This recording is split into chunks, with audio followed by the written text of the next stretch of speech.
వ్యవసాయం మీద ఎంతో పరిశ్రమ చేశాడు.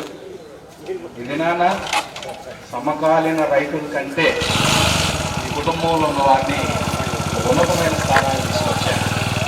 అదంతా దేవుడి ఆస్కారం దుఃఖమే. కొన్ని అనారోగ్య పరిస్థితులు ఉన్నప్పటికీ కూడా ఆయన వీటన్నిటినీ చక్కగా ఎదుర్కొని ఎవరిని ఎటువంటి ఇబ్బందులు గురి చేయకుండా అటువంటి ఎంతో ఉన్నతమైన మహోన్నతమైన స్థలంలో నాకు పాలు ప్రాప్తించింది. కాబట్టి కుటుంబాన్ని ప్రభువే ఆదరించాలి. ప్రభు కుటుంబానికి తోడయండి, బంధుమిత్రులకు తోడై ఉండాలని ప్రార్థన చేస్తాను. Thank you very much. ప్రార్థన చేస్తాము.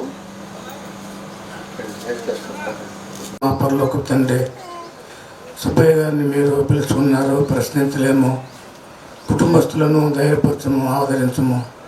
మీ వాక్యము ఆదరించేది, ధైర్యపరిచేది. ఒకని తల్లి ఒకని తండ్రి బిడ్డలను ఆదరించినట్లుగా ఆదరించే మీ వాక్యాన్ని బట్టి మీ స్తోత్రములు. మీ కృపలోంచి మీ భూస్థాపన కార్యక్రమం అంతట్లో మీ నామానికి మేము తెచ్చుకొని కుటుంబస్తులను ధైర్యపరిచి ఆదరించమని, ఓదార్చమని మీ కృపగల స్థాలకు సమర్పిస్తూ యేసు ప్రభువు వారి నామమున అడిగి వేడుకుంటున్నాము తండ్రి, ఆమేన్. ఈ సమయంలో 2 చరణాలు పాడతాము. ఆ తర్వాత ఇంకెవరైనా చెప్పదలుచుకుంటే ఒకళ్ళిద్దరికి ఇంకా సాక్ష్యం చెప్పేందుకు అవకాశం ఇస్తాం.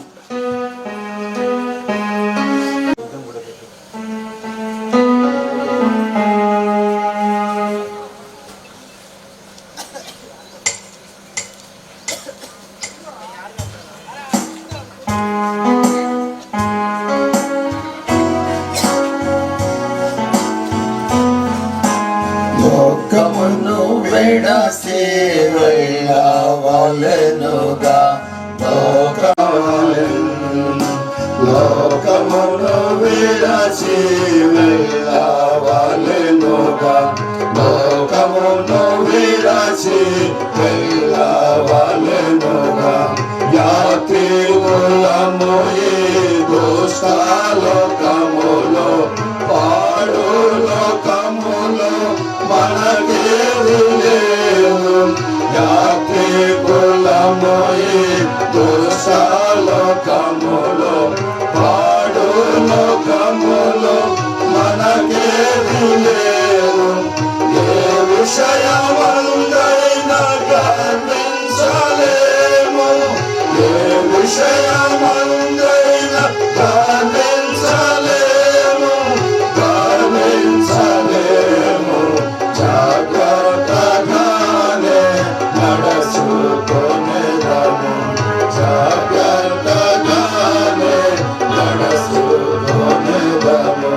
లోకమును విడచి వెళ్ళవలెనుగా, లోకమును విడచి వెళ్ళవలెనుగా.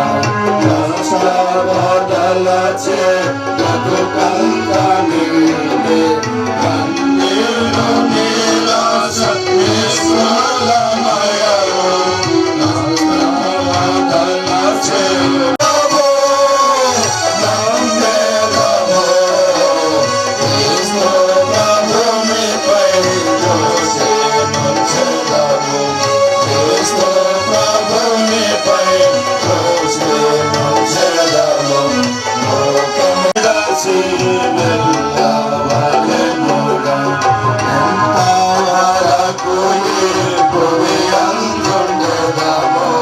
సైతానుతో సదా పోరాటమేనా, ఎంతవరకు ఈ భూమి అందుండెదము. సైతానుతో సదా పోరాటమేనా, శత్రుని తంత్రాల ఎరుగెదెమే, శత్రుని తంత్రాల ఎరుగెదెమే.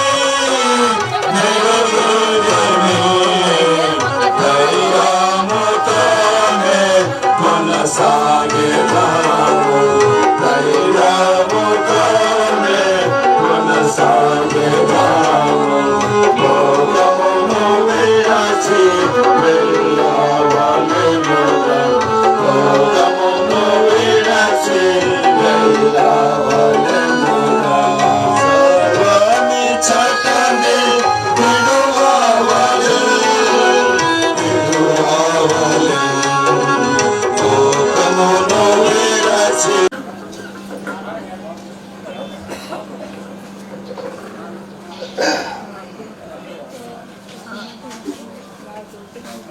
ప్రభునందు ఇలాగా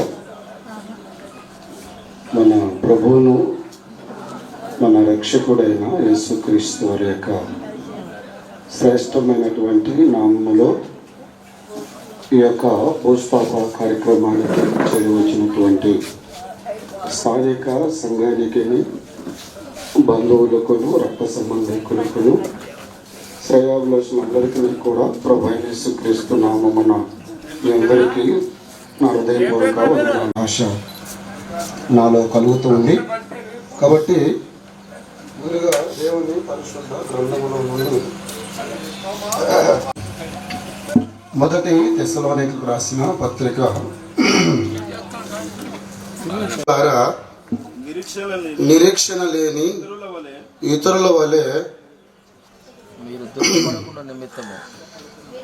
మీరు దుఃఖపడకుండా నిమిత్తము నిద్రించిన వారిని గురించి మీకు తెలియకుండా మాకిష్టము లేదు. యేసు మృతి పొంది తిరిగి లేచినని మనము నమ్మిన ఎడల అదే ప్రకారము యేసునందు నిద్రించిన వారిని దేవుడు ఆయనతో కూడా ఎంటబెట్టుకొని వచ్చును. మేము ప్రభువు మాటలను బట్టి మీతో చెప్పినదేమనగా, ప్రభు రాకడ వరకు సజీవులమై నిలిచి ఉండు మనము నిద్రించిన వారి కంటే ముందుగా ఆయన సన్నిధికి చారము. ఆర్భాటముతోనూ ప్రధాన దూత శబ్దముతోనూ దేవుని బోరతోనూ పరలోకము నుండి ప్రభు దిగివచ్చును. క్రీస్తు నందుండి మృతులైన వారు మొదట లేతురు. ఆ మీదట సజీవులమై నిలిచి ఉండు మనము వారితో కూడా నిరీక్షణ లేని ఇతరుల వలె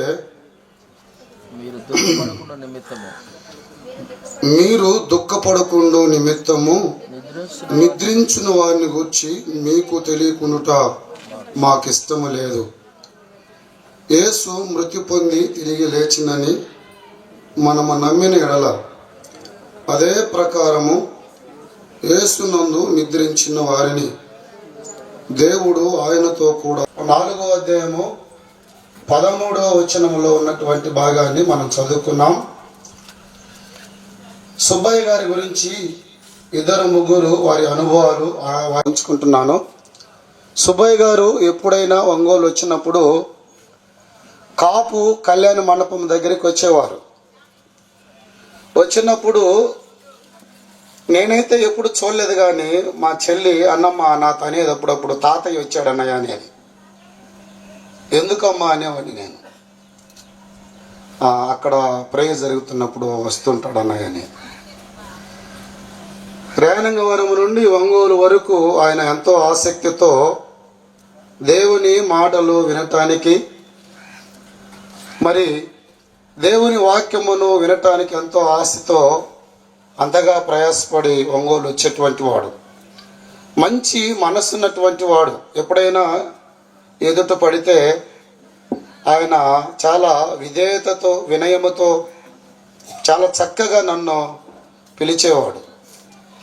ఎక్కువగా ఆయనతో నాకు అంతగా సన్నిహితం లేదు, కానీ ఎప్పుడైనా సందర్భాన్ని బట్టి ఇలా మంచి మనసు కలిగిన వాడు, ఒక వ్యక్తిని గౌరవంగా పిలిచేటువంటి వాడు.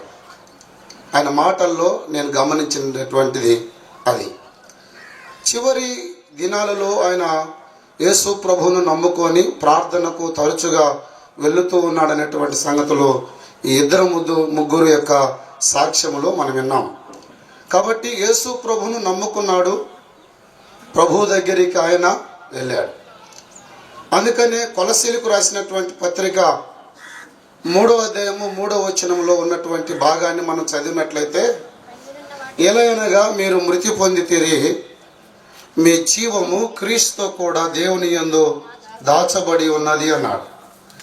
పౌలు యొక్క అనుభవము మనము చూసినట్లయితే, ఎవరైతే యేసు ప్రభువును సొంత రక్షకునిగా అంగీకరించి ప్రభువునందు నిద్రించారో వారి యొక్క జీవము ఎక్కడ ఉంటుంది అని మనం చూస్తే, ఈ కొలసి పత్రిక 3వ అధ్యాయము 3వ వచనంలో భాగంగా, ఎలా అనగా మీరు మృతి పొందారు క్రీస్తునందు మృతి పొందారు.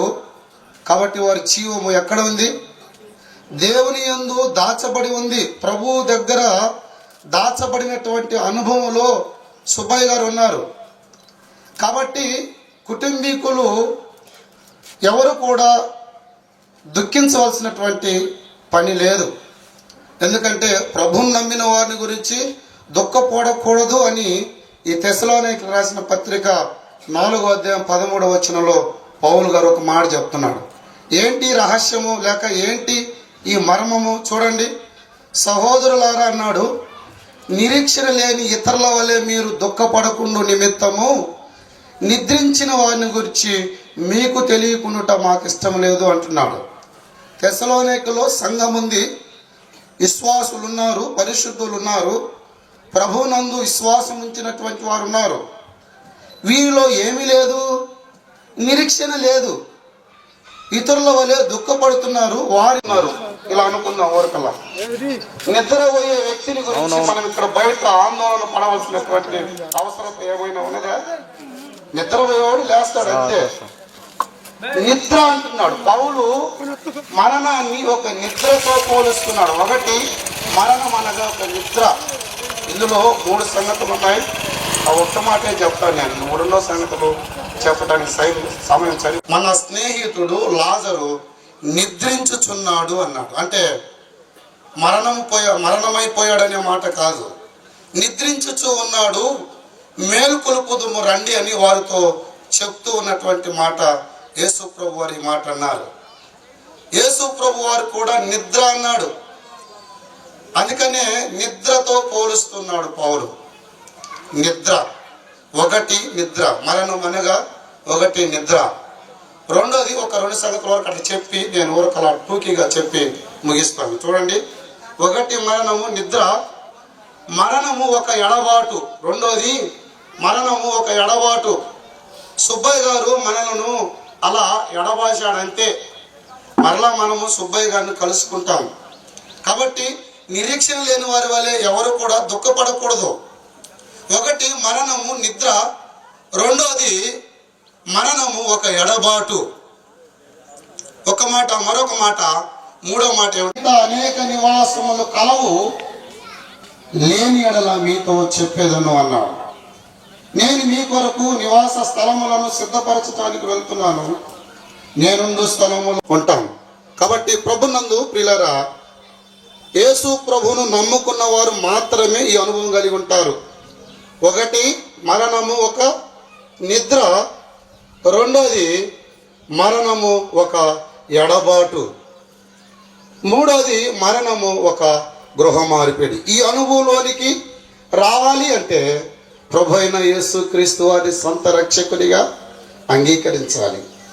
అమ్మాయ మనం ఎంతో సంపాదించుకోవచ్చు, ఎంతో మన దగ్గర ఉండొచ్చు, కానీ మన ధనము, మన ధాన్యము మన ఎంట రావు. ఇంకా ఎవరైనా నమ్మని వారు ఈ స్థలంలో ఉన్నట్లయితే వాక్యం ఒక్క మాట సెలవిస్తుంది. ఏమన్నాడంటే, మరణము చూడక బ్రతుకు నరుడు ఎవడు పాతాళ వశము కాకుండా తనను తాను తప్పించుకోగలిగిన వాడు ఎవడు? మరణము చూడని నరుడు భూలోకములో లేడు. ప్రతి ఒక్కరూ మరణాన్ని రుచి చూడాలి. అందరూ అనుకుంటున్నారు ఈ లోకము శాశ్వతం అనుకుంటున్నాము. ఈ లోకము శాశ్వతం కాదు ప్రియులారా. ఒకానొక దినమున మనం ఈ లోకము విడిచి వెళ్ళవలసినటువంటి అవసరత ఉంది. మరణిస్తాం. ఎప్పుడు మరణిస్తామో తెలియదు, ఏ సమయంలో మరణిస్తామో తెలియదు. కానీ ఇక్కడ కూర్చున్నటువంటి ప్రతి ఒక్కరికి ఒకానొక సమయమున మరణిస్తామనేటువంటి సంగతి, ఆ సత్యం మనం అందరం ఎరిగిన వారిని. అందుకని కాబట్టి ప్రతి ఒక్కరూ మరణిస్తాం. అయితే మరణిస్తామన్నటువంటి ప్రతి ఒక్కరూ మరణాన్ని మనసులో పెట్టాలి. ప్రసంగి గ్రంథంలో మాట చెప్పాడు, బ్రతికి ఉన్న నరుడు మరణమును మనస్సును పెట్టాలి. కాబట్టి ప్రతి ఒక్కరూ భూలోకంలో ఉన్నటువంటి ప్రతి మానవ మనుగడ మరణాన్ని రుచి చూసే అవసరత ఉంది. ఆ యొక్క మనస్సును, మరణాన్ని మనస్సును పెట్టాలి. ప్రభునందు ప్రియులారా, సుబ్బయ్య గారు ఆయన ఈ యొక్క లోకమును, ఈ లోక యాత్రాన్ని విడిచాడు. కుటుంబానికి కొంత బాధాకరమైనటువంటి విషయమే, కానీ యేసు ప్రభుని నమ్ముకున్నాడు.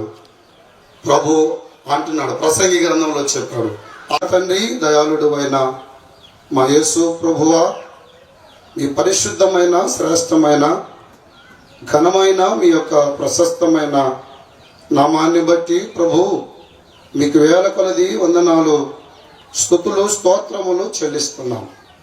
మీ ముద్ద కుమారుడు, మీ జనదేక కుమారుడైన యేసు ప్రభు వారిని ఈ లోకానికి పంపి సర్వ మానవాళి యొక్క పాప పరిహార్థ బలిగా ఈ లోకానికి మీరు పంపించి మా పాపాన్ని, మా శాపాన్ని తండ్రి ఆ ప్రియ ప్రభు మీద మీరు మోపి మాకు రావాల్సిన శిక్ష నిత్య నరక అగ్ని గుండము నుండి మమ్మల్ని తప్పించి మీ కుమారులుగా, మీ కుమార్తెలుగా చేసిన మీ ప్రేమను బట్టి మీకు స్తోత్రం చెల్లిస్తున్నాం. విశేషంగా ప్రభు ఈ లోకములో నాయన సుబ్బయ్య గారిని మీరు జన్మింప చేసి ప్రభువా నాయన తండ్రి మీ నిర్ణయ కాలములో ప్రభువా నాయన తండ్రి వారిని ఒక కుటుంబముగా కట్టి ఆ కుటుంబంలో మీరు ఇచ్చినటువంటి నాయన ప్రభువా సంతానం, కోడళ్ళ సంతానం, కుమారుల సంతానం, మనవరాల సంతానం, మనవళ్ళ సంతానం, వారి యొక్క బంధువు యొక్క వర్గము నాయన ఈ కుటుంబాన్ని మీరు ఇచ్చినందుకే మీ స్తోత్రములు చెల్లిస్తున్నాం. నాయన ఈ యొక్క దుఃఖములో ఉన్నటువంటి కుటుంబాన్ని మీరు ఓదార్చండి, ఆదరించండి, వారి కన్నీటి బాష్పములు మీరు తొడవండి. ప్రభు మీకు స్తోత్రములు చెల్లిస్తున్నాం. ఇంకా ముందున్నటువంటి భూస్థాప కార్యక్రమాన్ని మీ నామానికి మహిమకరంగా జరిగించి మీరే మహిమ పొందమని మా ప్రభును రక్షకుడు యేసుక్రీస్తు వారి యొక్క శ్రేష్టమైన నామములో ప్రార్థన చేసి అడిగి వేడుకుంటున్నాము తండ్రి, ఆమేన్. జయలక్ష్మి రామ. నేను మాట్లాడబోతున్నాను, కానీ మా తాత ఎందుకు నేను చాలా నేర్చుకున్నాను. చిన్నప్పటి నుంచి కూడా నేను 6th క్లాసు చెంగొత్త హాస్పిటల్ నేను చదవడానికి టీసీ తీసుకోవడానికి మా నాన్న వచ్చాడు. వచ్చినప్పుడు మా తాతయ్యని రాజమండ్రి సెంట్రల్ జైలు నుంచి తీసుకొచ్చారు. అందరూ పోలీసులు వచ్చారు. నా ప్రిన్సిపాల్ అని పిలిచి ఒక చోట కూర్చోబెట్టి మా తాతయ్యకి ఎవరిలో లెటర్ రాశారంట, మీ అమ్మాయి చదువుకొని ఇంటికి వెళ్ళిపోతామని చెప్పి. అందరూ పోలీసులతో వచ్చి మా తాతయ్య 6 సంఖ్యలు వేసి తీసుకొచ్చి నన్ను అక్కడ పక్కన కూర్చోబెట్టారు. అప్పుడు మా తాతయ్యకి నేను మాట ఇచ్చాను. ఒకటే ఒకటి మాట అడిగాడు, నేను చదువుకుంటానంటే నేను జీవితాంతం చదివిస్తాను, లేదంటే సరే ఇంటికి వెళ్ళిపో, మీ నాన్న చెప్పినట్టు తీసుకోని అని చెప్పాడు. ఆ 2 మాటలు నేను ఈ స్థాయికి రావడానికి కృపనిచ్చేది. ఎందుకంటే ఆ రోజు నిర్ణయం నీదేనని చెప్పాడు. తర్వాత క్లాస్కి వెళ్ళి పుస్తకం ఓపెన్ చేస్తున్నప్పుడు 2 మాటలు నాకు గుర్తొస్తున్నాయి. నా మాట వింటే ఇక్కడుండి చదువుకో, లేదంటే ఇంటికి వెళ్ళిపో, మీ నాన్న చెప్పినట్టేనని. కానీ ఆ ఒక్క మాటతో నేను ఏడ్చేదాన్ని. నా నిర్ణయం వెనక్కి తీసేసుకున్నాను. అప్పటి నుంచి మేడమ్స్తో బాగున్నాను, చక్కగా చదువుకున్నాను, మంచి ర్యాంక్స్ వచ్చినాయి. ఇంటర్ వరకు కూడా నాకు ప్రీ సీటులో చక్కగా క్లాస్ 3rd ర్యాంక్లో ఫస్ట్ ఏదో ఒక ర్యాంక్ ఖచ్చితంగా నాకు వస్తుంది. అన్ని కాంపిటీషన్లో మంచిగా వచ్చాను. తర్వాత BSc నర్సింగ్ అప్పుడు యాక్చువల్లీ నేను చదువు అప్పుడు మా డాడీ పట్టించుకోలేదు మామూలుగానే. నేను ఆపేసినట్టే అనుకున్నాను. ఎందుకమ్మా దిగులు పడుతున్నావు అన్నాడు. నేను చదువుకోవాలి తాతయ్య అని అన్నాను. సరే నీకేమి ఇష్టం అన్నాడు. నాకు MBBS చదవాలని ఇష్టం అన్నాను. అంత డబ్బు లేదమ్మా అన్నాడు. సరే నెక్స్ట్ నర్సింగ్ అని చెప్పారు ఎవరు. తర్వాత చేస్తా తాత, ఇందాక మీకు ఆల్రెడీ సాక్షి పంచుకున్నారు. ఆ తాతయ్య సలహా తీసుకొని ఎవరో తెలియదు కర్నూలు నుంచి ఒక అక్క అప్లికేషన్ పంపించి నా ఫ్రెండ్ని కూడా ఇద్దరం కలిసి జాయిన్ వెళ్ళి అప్లికేషన్ నేను మాట్లాడబోతున్నాను. కానీ మా తాత ఎందుకు నేను చాలా నేర్చుకున్నాను. చిన్నప్పటి నుంచి కూడా నేను 6th క్లాసు చెంగొత్త హాస్పిటల్ నేను చదవడానికి టీసీ తీసుకోవడానికి మా నాన్న వచ్చాడు. వచ్చినప్పుడు మా తాతయ్యని రాజమండ్రి సెంట్రల్ జైలు నుంచి తీసుకొచ్చారు. అందరూ పోలీసులు వచ్చారు. ప్రిన్సిపాల్ అని పిలిచి ఒక చోట కూర్చోబెట్టి మా తాతయ్యకి ఎవరో లెటర్ రాశారంట, మీ అమ్మాయి చదువుకుని ఇంటికి వెళ్ళిపోతామని చెప్పి. అందరూ పోలీసులతో వచ్చి మా తాతయ్య ఆ సంఖ్యలు వేసి తీసుకొచ్చి నన్ను అక్కడ పక్కన కూర్చోబెట్టారు. అప్పుడు మా తాతయ్యకి నేను మాట ఇచ్చాను.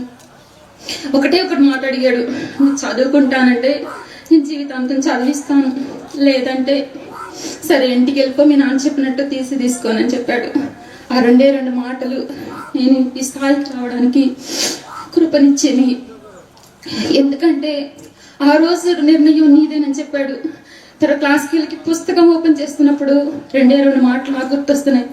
నా మాట వింటే ఇక్కడుండి చదువుకో, లేదంటే ఇంటికి వెళ్ళిపో, మీ నాన్న చెప్పినట్టేనని. కానీ ఆ ఒక్క మాటతో నేను ఏడ్చేదాన్ని. నా నిర్ణయం వెనక్కి తీసేసుకున్నాను. అప్పటి నుంచి మేడమ్స్తో బాగున్నాను, చక్కగా చదువుకున్నాను, మంచి ర్యాంక్స్ వచ్చినాయి. ఇంటర్ వరకు కూడా నాకు ప్రీ సీటులో చక్కగా క్లాస్ 3rd ర్యాంక్లో ఫస్ట్ ఏదో ఒక ర్యాంక్ ఖచ్చితంగా నాకు వస్తుంది. అన్ని కాంపిటీషన్లో మంచిగా వచ్చాను. తర్వాత BSc నర్సింగ్ అప్పుడు యాక్చువల్లీ నేను చదువు అప్పుడు మా డాడీ పట్టించుకోలేదు మామూలుగానే. నేను ఆపేసినట్టే అనుకున్నాను. ఎందుకమ్మా దిగులు పడుతున్నావు అన్నాడు. నేను చదువుకోవాలి తాతయ్య అని అన్నాను. సరే నీకేమి ఇష్టం అన్నాడు. నాకు MBBS చదవాలని ఇష్టం అన్నాను. అంత డబ్బు లేదమ్మా అన్నాడు. సరే నెక్స్ట్ నర్సింగ్ అని చెప్పారు ఎవరు. తర్వాత చేస్తా తాత, ఇందాక మీకు ఆల్రెడీ సాక్షి పంచుకున్నారు. ఆ తాతయ్య సలహా తీసుకొని ఎవరో తెలియదు కర్నూలు నుంచి ఒక అక్క అప్లికేషన్ పంపించి నా ఫ్రెండ్ని కూడా ఇద్దరం కలిసి జాయిన్ వెళ్ళి అప్లికేషన్లో ర్యాంక్ వచ్చింది. కానీ కాటూరు కాలేజ్కి వెళ్ళిన తర్వాత మాది సీట్ క్యాన్సిల్ అయిపోయింది. నాకు తెలియదు టయానికి వెళ్ళాలని చెప్పి సీట్ క్యాన్సిల్ అయిపోయింది. ఆ రాత్రి మా తాతయ్య ఎమ్మడిని మళ్ళీ విజయవాడ వెళ్ళాడు. ఇద్దరు తాతయ్యలు ఇద్దరు కలిసి మళ్ళీ సీట్ తిరిగి తీసుకొచ్చారు. ఆ విధంగా నా 4 yearsలో అంతా ఎన్ని ప్రాబ్లమ్స్ వచ్చినా, సమాజం ఎన్ననుకున్నా, ఎన్ని ఇబ్బందులు పడైనా సరే నన్ను ఆ రకంగా నేను ఈరోజు సెంట్రల్ గవర్నమెంట్ జాబు ఎయిమ్స్ మంగళగిరిలో చేస్తున్నానంటే కేవలం మా తాత ఇచ్చినటువంటి ప్రోత్సాహం ఉంది. నాకు జన్మనిచ్చింది నా తండ్రి, నన్ను సృష్టించింది సృష్టికర్త. కానీ నా యొక్క డెవలప్మెంట్ అంతలో కూడా మా తాతయ్య పాత్ర చాలా ఉంది. నేను మా తాతయ్యకి కొన్నిసార్లు కొన్ని ఇబ్బంది పెట్టిన సంబంధాలు కూడా ఉన్నాయి. ఒకటి మ్యారేజ్ ఇష్యూలో మాత్రం నేను ఇబ్బంది పెట్టాను. మా తాతయ్యకి క్షమించమని చెప్పడానికి నా దగ్గర ధైర్యం లేదు. తర్వాత ఆయన్ని నేను పొలిటికల్గా చూశాను, ఎంతో రోడ్ బిహేవియర్ చూశాను, ఎంతో జనాలతో మాట్లాడే ఆ యొక్క ప్రౌడ్నెస్ చూశాను, అన్ని చూశాను. కానీ రీసెంట్ 1 year నుంచి మా తాతయ్యలో నేను చాలా మార్పు గమనించాను. బాప్టిజం తీసుకున్నాడు. అసలు ఎంత ప్రభువులో చక్కగా ఉంటున్నాడంటే, అమ్మ ఫోన్ చేసినప్పుడల్లా ఎలా ఉన్నావు తాతయ్య అంటే అన్ని సమస్యలు చెప్పుకుంటూ వస్తాడు. ఒకటి కాదు, నేను ఆ సమస్యలు భయపడే సగం ఫోన్ చేయడం మానేస్తాను అసలుకి.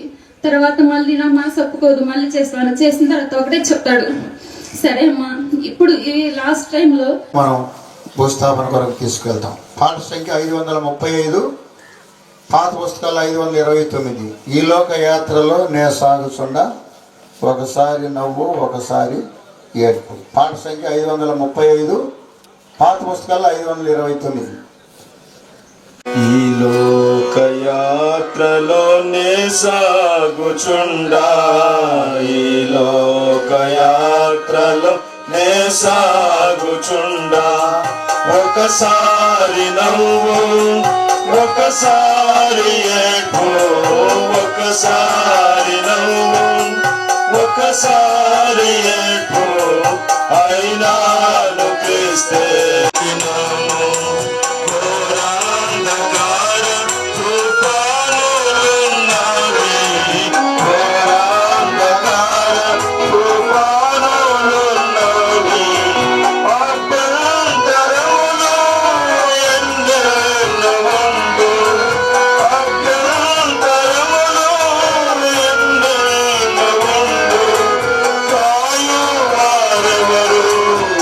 రక్షించేదెవరు?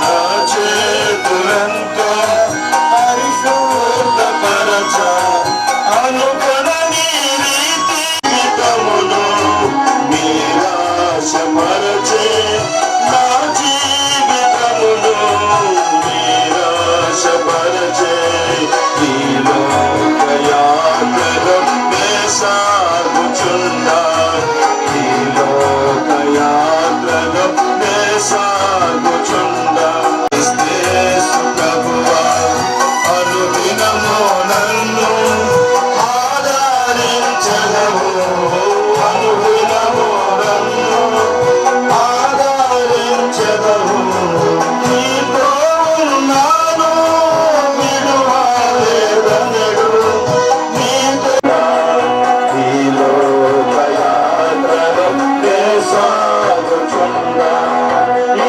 అనుభవముతో నే నడచుకొందు ఈ అనుభవముతో నే నడచుకొందు ప్రియ యేసు వైపు నేను చూచుచు మరచిపోయేదను గతమునంతా నేను మరచి యాత్రలో నే సాగుచున్నా ఈ లోకయాత్రలో నే సాగుచున్నా తోడయుండెదవు అంతము వరకు నీవు విడువారు అందరూ విరచినను నీవు విడువారు అందరూ విరచినను నూతన బలమును నాకు సగేదావు నూతన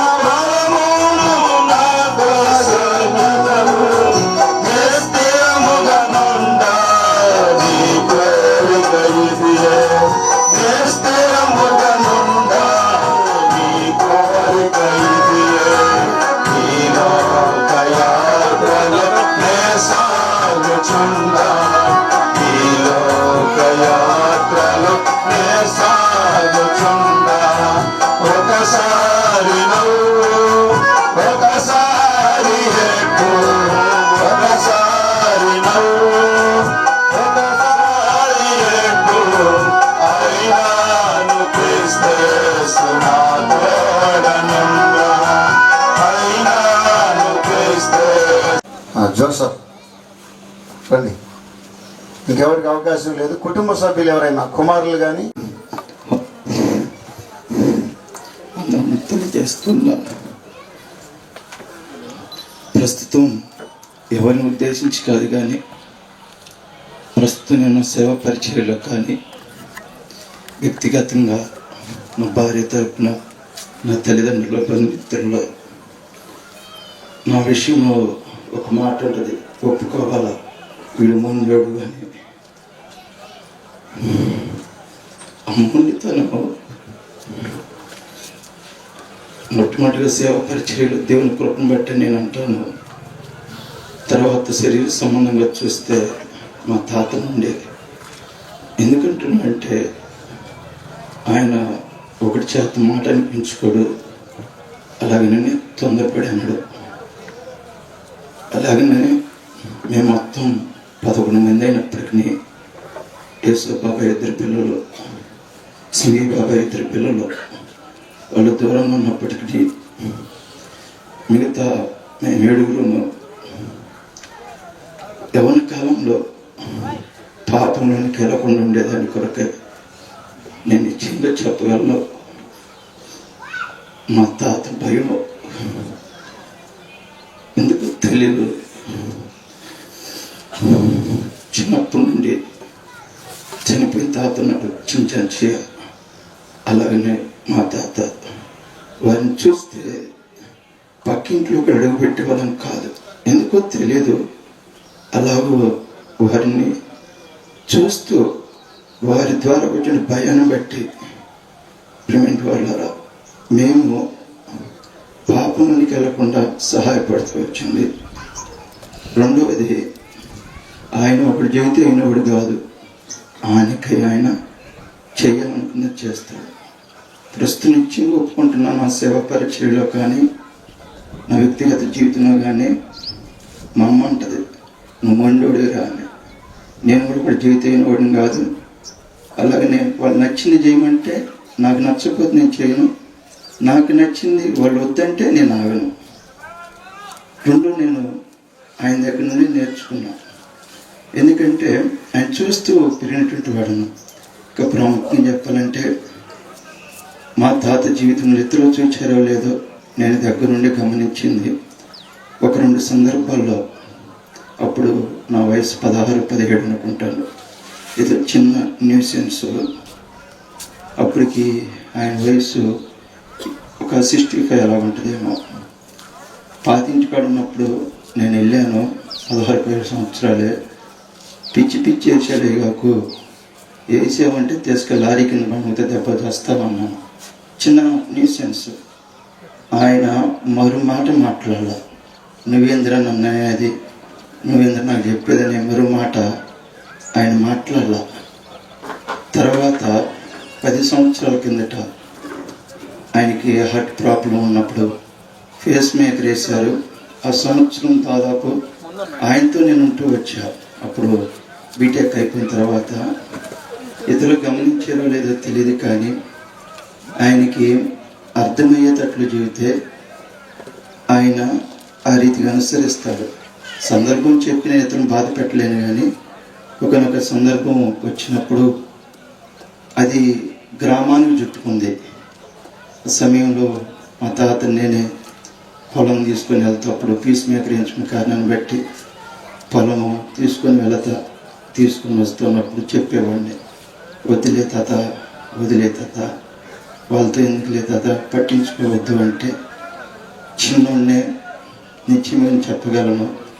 నేను చెప్పిన మాటకు ఆయన సరే అని ఆ గొడవని ఆ రోజు వదిలేసినటువంటి వాడుగా ఉన్నాడు. ఇది నేను దగ్గరుండి ఆయన గద్దించినప్పుడు ఆయన మరుమాట మాట్లాడకుండా ఆయన మౌనంగా ఉన్న సందర్భము.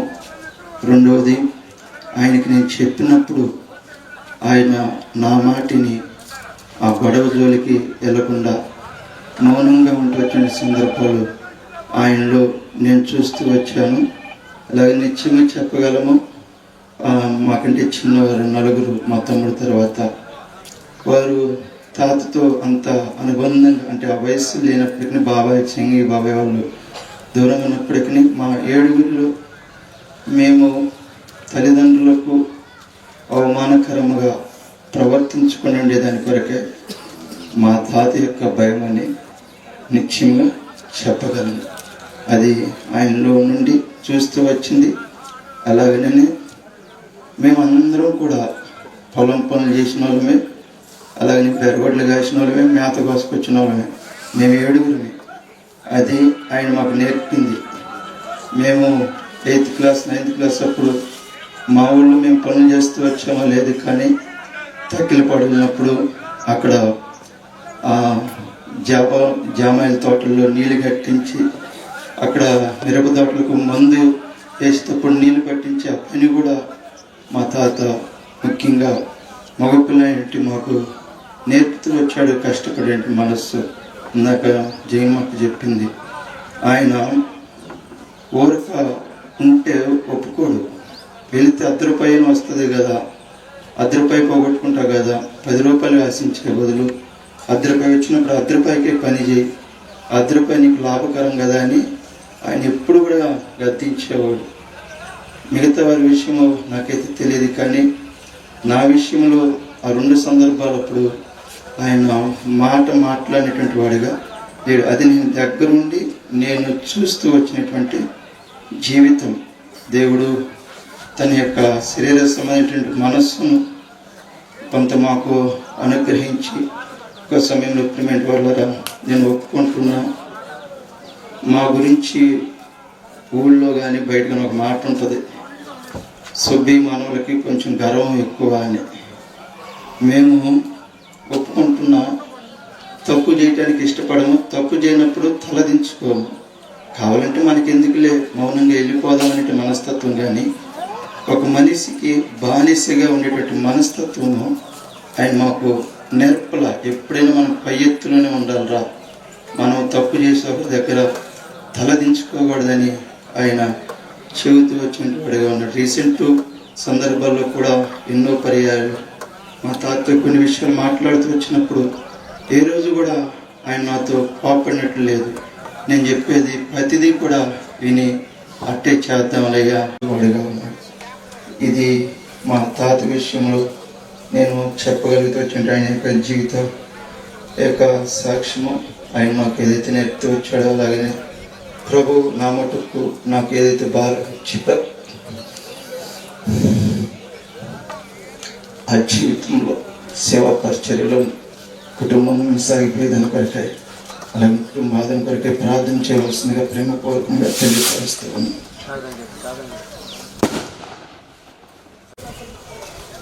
ప్రియమైన పరలోకమందున్న తండ్రి, మీకు స్తోత్రములు చెల్లిస్తా ఉన్నాం. ఈ దాసుని ప్రభా కనుగరించి రక్షించుకున్నారు, అందుకు మిమ్మల్ని స్తుతిస్తూ ఉన్నాం. ప్రాముఖ్యంగా ఎంత కరువు కలిగిన వ్యక్తి అయినా ప్రభా కట్టిన మనసు అయినప్పటికీ ఒక దినాన మీరు దర్శించి రక్షించుకున్నారు. ఈ దినాన దేవా అనేకులు దేవా సాక్షి చెప్పే విషయంలో మీరు సహాయపడుతూ వస్తున్నారు, అందుకని మిమ్మల్ని స్తుతిస్తున్నాం.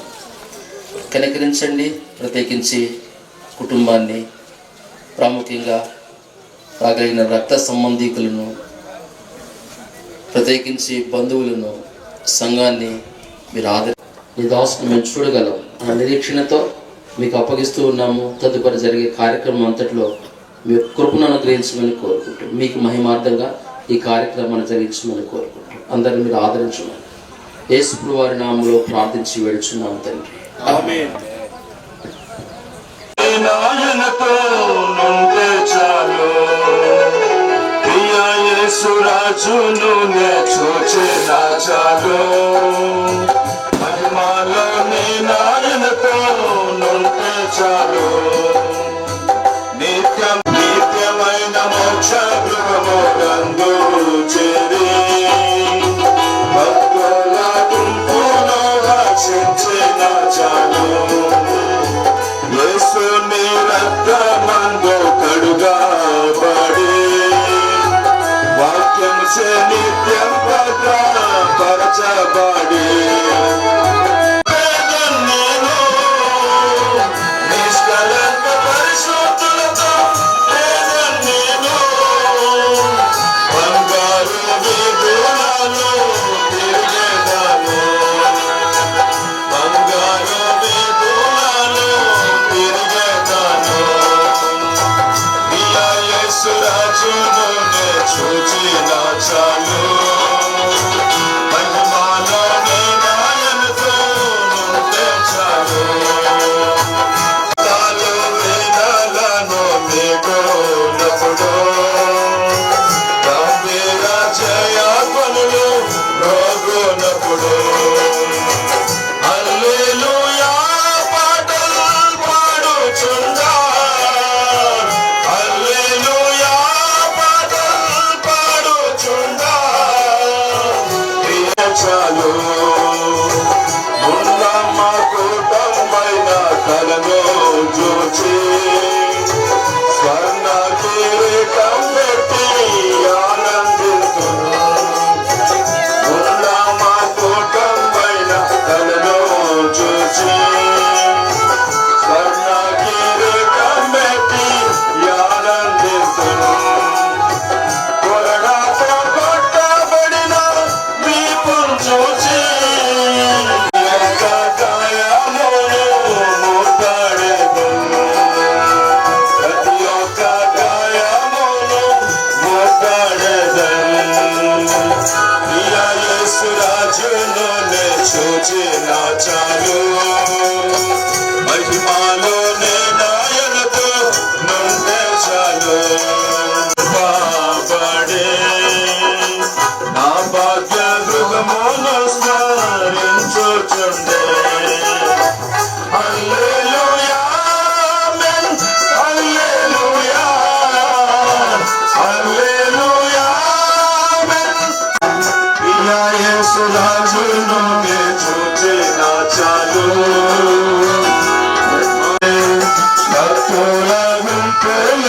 దర్శించిన చాలు నిత్యమైన మోక్షము నందు చేరి భక్తుల గుంపులో దర్శించిన చాలు ఆహాయపుడు ధరించును ఆహానాయాశయపుడు తీరుతుందో ఆహాయపుడు ఆశతో వేచియుండే నా హృదయం ప్రియయేసురాజును చాలు మహిమలో మాయముతో ఉంటే చాలు నిత్యమైన మోక్షరామునందు చేరి భక్తుల గుంపులో దర్శించిన చాలు. ఈ సమయంలో యేసుదాస్ గారు దేవసేవకులు యేసుదాస్ గారు 10 నిమిషాలు వాక్యం చెప్తారు. ఆ తర్వాత మరి సుబ్బయ్య గారి విడిచి వెళ్ళిన భౌతిక దేహానికి స్నానం చేయించి మనం యేసు ప్రభువు నామమున అడిగి వేడుకుంటున్నాం తండ్రి. ఆమేన్. బ్రతుకుట క్రీస్తే, సావైతే లాభం. పౌలు ఈ మాటలు తాను చెబుతున్నాడు. లోకంలో ఎవరు ఈ మాట చెప్పలేరు. ఏ మాట అంటే బ్రతుకుట క్రీస్తే చెప్పొచ్చు. నా మటుకైతే బ్రతుకుట క్రీస్తే చెప్పొచ్చు. అంటే నేను బతికితే యేసు ప్రభు కోసమే బతుకుతాను, క్రీస్తు కొరకే జీవిస్తాను చెప్పొచ్చు. కానీ సావు అయితే నాకు లాభం అని మాత్రం చెప్పలేరు. సావు ఎంతో ఎడబాపుగా ఉంటుంది. నిజంగా సావు లాభమే. ఒక సావును నేను దగ్గరుండి చూశాను. ఆమె మాట్లాడుతూనే నిద్రపోయినట్టుగా అయిపోయింది అంతే. కానీ బతుకున్న వాళ్ళు బాధకుంటున్నారు ఆమె చనిపోయిందని. కానీ సావు చనిపోయిన వాడికి ఏమీ ఇబ్బంది పెట్టదు. బతుకున్న వాళ్ళు మనమే బాధపడతాము. అరే అలా అయిపోయింది ఎలా అయిపోయింది అన్నా కానీ వాడు మాట్లాడతాను నిద్రలోకి వెళ్ళిపోయినట్టు వెళ్ళిపోతారు, ఇంకేమీ తెలియదు. కానీ ఇక్కడ పౌలు ఏం చెప్తున్నాడంటే శరీరం ఏమంటుందండి, ఇంకా కొంతకాలం బ్రతుకు, ఇప్పుడే చచ్చిపోతేట అని శరీరం చెబుతుంది. ఆత్మ ఏం చెప్తుందండి, ఏముంది ఈ లోకంలో, ఇప్పుడేం చచ్చిపోయాక ఇప్పుడే చచ్చిపో, ఎప్పుడు దాకేందుకు ఇప్పుడే చచ్చిపో, దేవుడు చూదు కానీ దేవుడితో ఉంది కానీ అని చెబుతుంది. ఈ 23వ వచనంలో ఈ రెండింటి మధ్యను ఇరుకున పడి ఉన్నాను. ఏ రెండింటి మధ్య శరీరం ఏముంటుందంటే బతుకు కొంతకాలం బతుకు, ఇప్పుడే చచ్చిపోతేట అని చెప్తుంది. ఆత్మ ఏం చెప్తుందంటే ఏముంది ఈ లోకంలో, ఇప్పుడైనా చచ్చిపోతే ఇప్పుడే చచ్చిపో, ఈశ్వరం చూస్తావు అని చెప్తుంది. ఈ రెండింటి మధ్యలో ఇరుకున పడి ఉన్నాను అని బైబిల్ చెబుతుంది. తర్వాత నేను వెడలిపోయి క్రీస్తుతో కూడా ఉండవలనని నాకు ఆశ ఉన్నది, అది నాకు మరీ లేదు. తను ఏం చెప్తున్నాడంటే ఎప్పుడైనా చనిపోవాల్సింది కదా, ఇప్పుడే సరిపోతే ఈశ్వరం దగ్గర ఉంటే మంచిది కదా అని చెప్తుంది. ప్రకటన గ్రంథంలో 14వ అధ్యాయంలో ఒక వచనం చదువుతాను. ప్రకటన గ్రంథం 14వ అధ్యాయము 13వ వచనం. అంతటి ఎప్పటి నుండి ప్రభువునందు మృతులు ధన్యులను వ్రాయమని పరలోకము నుండి ఒక స్వరము చెప్పగా వీటిని నిజమే, వారు తమ ప్రయాసలు మాని విశ్రాంతి పొందుదురు, వారి క్రియలు వారి వెంట పోవునని ఆత్మ చెబుతున్నాడు. ఇక్కడ ఒక చక్కని మాట రాయబడింది. ఏమంటే వారి క్రియలు వారి వెంట పోవునని ఆత్మ చెబుతున్నాడు. ఎప్పుడు? నువ్వు చనిపోయినప్పుడు. ప్రభునందు మృతులు ధన్యులు. నువ్వు చనిపోయినప్పుడు నీ ఆత్మతో పాటు నువ్వు చేసుకున్న క్రియలు నీ వెంట వస్తాయి. అవి మంచివి కావచ్చు, చెడ్డవి కావచ్చు. కొరింథీయులకు రాసిన 2వ పత్రికలో రాస్తుంది. ప్రకటన గ్రంథంలో ఏం రాస్తుందంటే 20వ అధ్యాయంలో, ప్రకటన గ్రంథము 20వ అధ్యాయంలో ఈ మాట రాస్తుంది. ఏమనంటే అందరూ అని రాస్తుంది. ఒకవేళ అంతస్తు చిన్నదైనా పెద్దదైనా చనిపోయిన వారందరూ ఈ లోకంలో ఎలా జీవించారో కీర్తన గ్రంథం 56వ కీర్తన 8వ వచనంలో రాస్తుంది.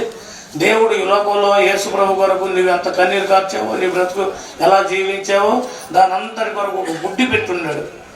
ఆ బుడ్డిలో నువ్వు యేసు ప్రభు కొరకు కార్చిన కన్నీళ్ళన్నీ దాంట్లో ఉన్నాయి. తర్వాత నువ్వు ఎలా జీవించావో జీవితం అంతా ఒక పుస్తకం రాశాడు. అక్కడ కవిలే అని రాస్తాడు, ఒక పుస్తకంలో రాస్తాడు.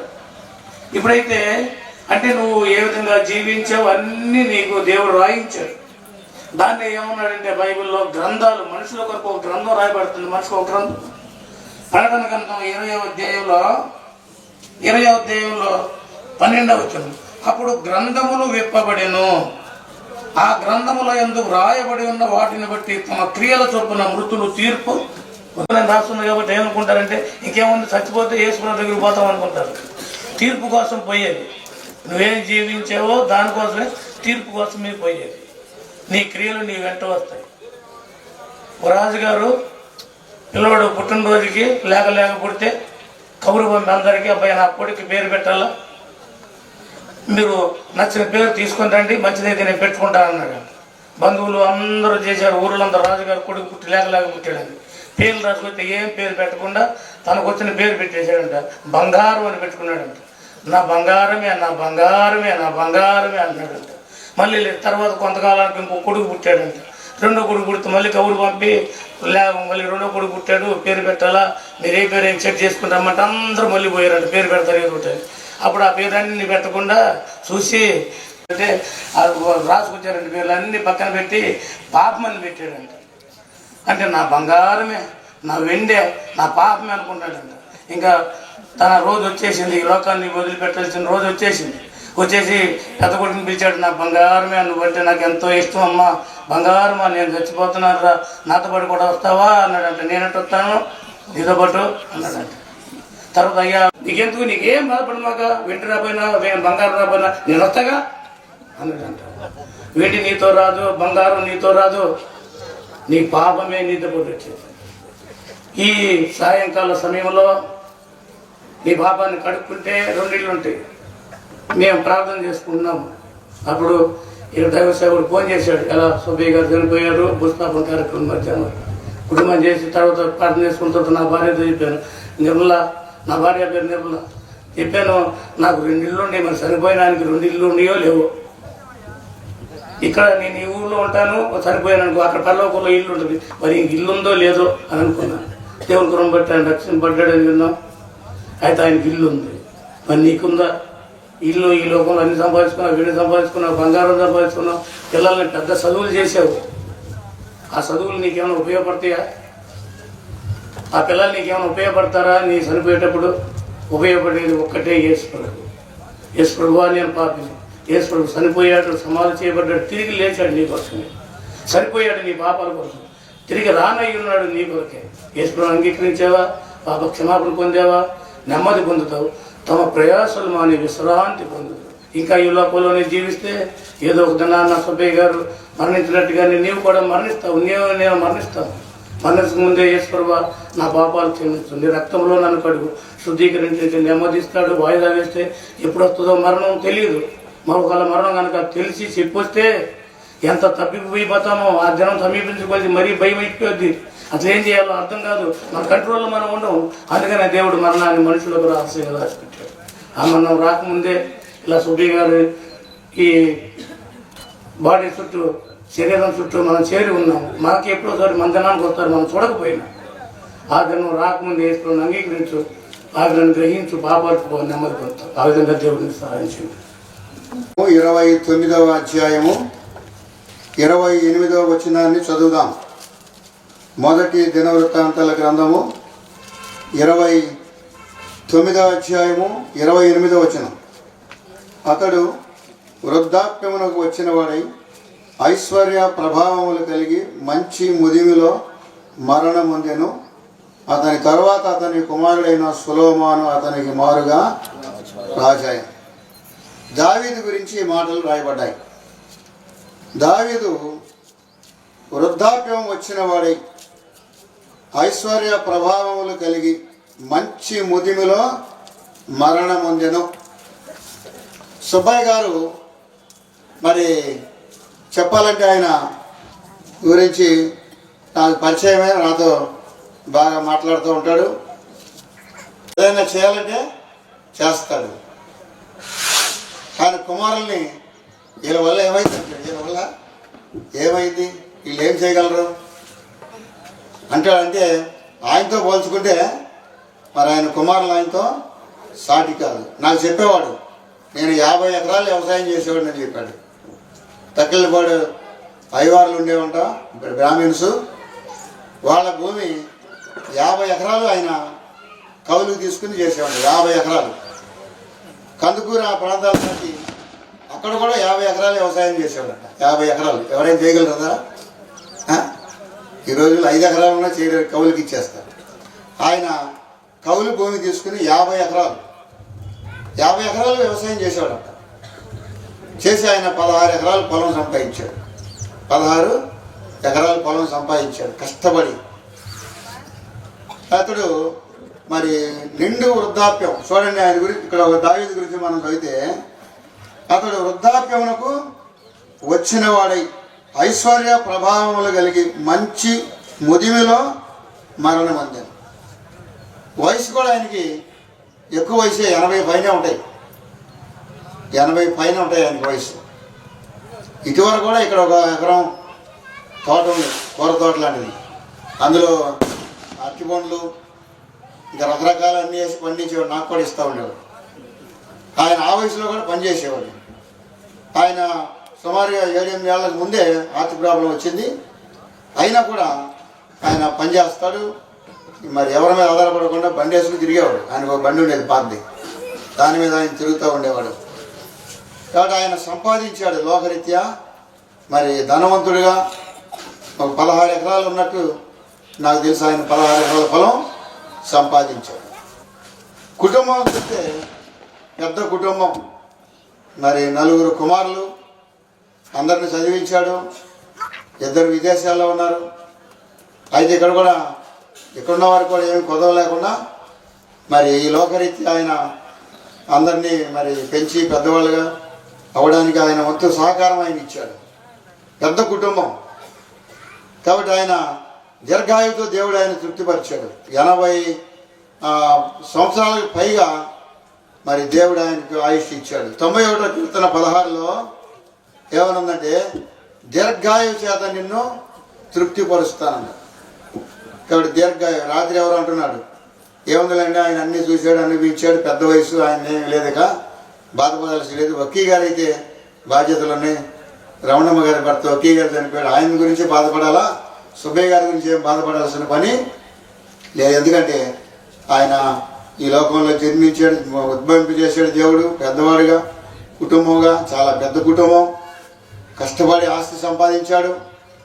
అయితే ఇంకా నిండు వృద్ధాప్యం వరకు ఆయన ఈ లోకంలో జీవించి మరి సలహాలు ఇస్తాడు అందరికీ, అందరితో మాట్లాడుతూ ఉంటాడు. ఇక్కడే కూర్చుంటాడు గుర్తు చేసుకుని, మరి అందరితో మాట్లాడతాడు. ఆయన మరి చెప్పాలంటే ఐశ్వర్యవంతుడే. కానీ దావీదు మరి వృద్ధాప్యానికి వచ్చి మంచి ముదిమిలో ఐశ్వర్య ప్రభావం కలిగి మృతి పొందాడు. సుబ్బయ్య గారు కూడా అలాగే ఉన్నాడని నేను చెప్పగలుగుతాను. అయితే ఆధ్యాత్మిక జీవితం మరి చివరి దశలో ఆయన కొంత జైల్లో, సెంట్రల్ జైల్లో ఉన్నప్పుడు ఆయన కొంచెం దేవుడికి లోపడ్డాడు. అప్పటి నుంచి కొంచెం భయభక్తులు నిలిపాడు.